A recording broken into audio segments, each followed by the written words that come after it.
Hey folks, today we're going to take a look at a game that is currently seeking funding on Kickstarter. That game is called The Rank Game, and it's from Storyastic Games. Now, if you like what you see throughout the rest of this preview video, I'm going to encourage you to go to the official Kickstarter project page. To do that, you're going to follow the link in the top corner of your screen, as well as down in the description section underneath this video. Go there, find out more information, and hopefully consider backing the project. Now, the Rank Game, as the name implies, is a game all about ranking things, but to be a little more specific, it is a competitive party game for at least 2 people, but really the sky's the limit, as long as you've got enough space at the table or stadium for people to play. What you're doing is you're ranking a list of items, of 4 items. There's a bunch of cards that come with the game and different decks with different themes, and a ton more expansion content on the way with new themed decks.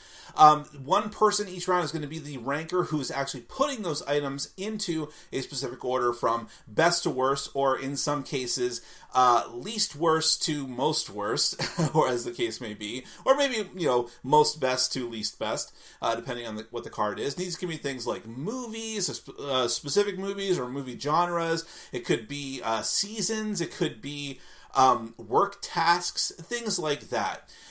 So the ranker is going to put them into a specific order. The other players who are not the ranker for that round have to try and guess how you rank things. And of course, it helps if you know the person who's ranking.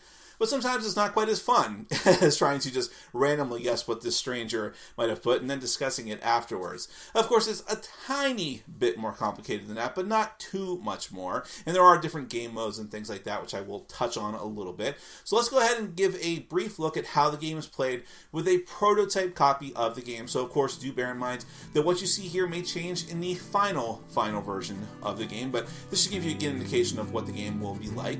Then, in any event, we will come back and discuss it further.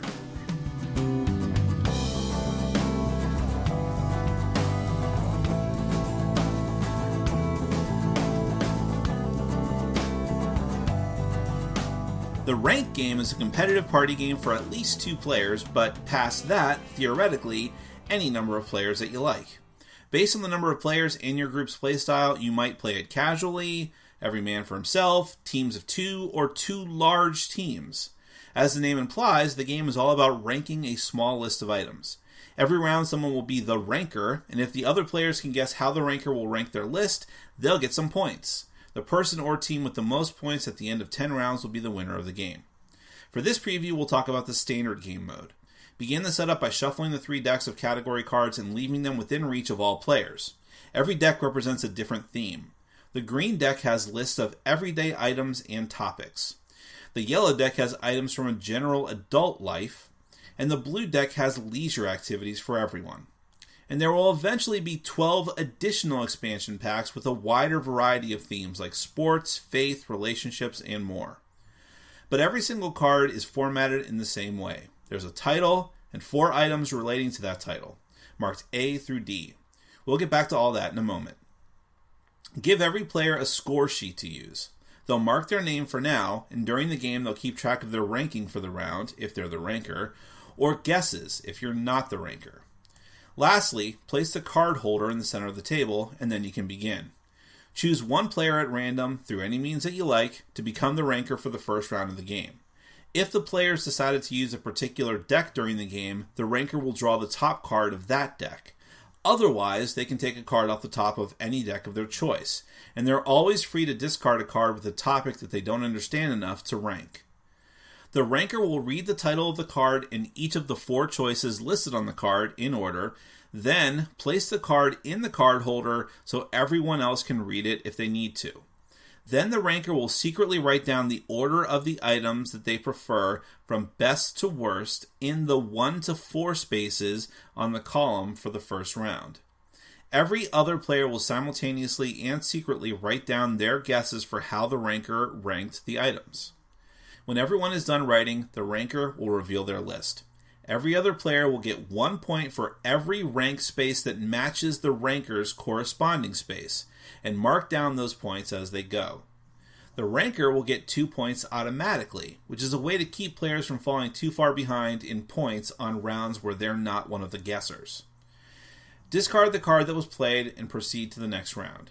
The next player in clockwise order will be the new ranker, and they will proceed in the same way, drawing and reading a new card. Play continues until 10 rounds have passed. Whichever person or team has the most points at the end will be the winner of the game. That is the rank game. Well, as you can tell from that little preview section there, there's not like a ton of stuff to the rank game. There's not a lot of onerous rules to try to keep in mind. The setup is incredibly simple and quick. Even when you mix in expansion decks and content, you're just adding more decks and shuffling them up and putting them out there, or just using one or two of them if you want to. But I think that's kind of what the appeal of the rank game is going to be to a lot of people, is that simplicity, and yet at the same time having so much potential expandability just from this simple set of cards, because there's so many potential topics you can have, so many potential categories and specific items. And I mean, you could take, for instance, one of the cards I used in the preview section was Spielberg movies. You could do a whole other set of Spielberg cards with different movies and have those to rank as well. So the sky's really the limit there.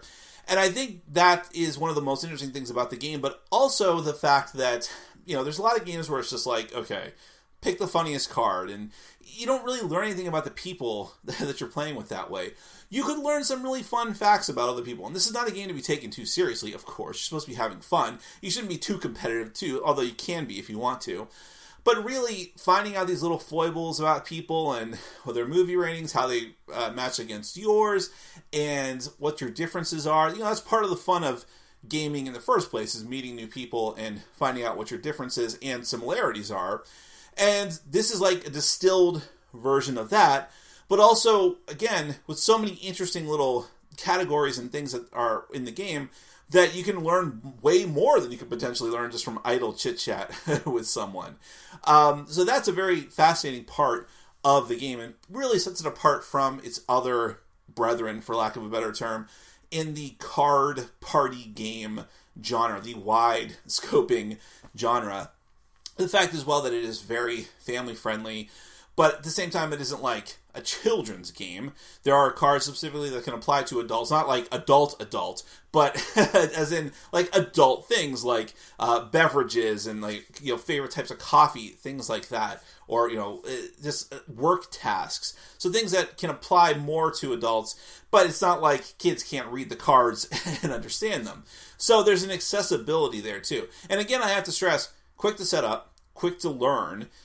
So it's one of those games that you could center a large chunk of your night around it if you want to, but you could also make it your quick starting or ending game as well, especially if you have a lot of people, or if you only have a few people. Like in the previous section there, I set it up for 3 players, but that's some space constraints. But also, that works perfectly well if you want to do it with that few amount of players. Again, going to the whole thing of like, it slots into your game night however you want it to. When you start adding in like teams, either teams of 2, or if you have a lot of people, just two big broad teams, then it really starts going into that category of almost trivia night at a bar, that type of game, where you're really, it really takes it to that next level, and you can even be much more competitive with it if you really want to.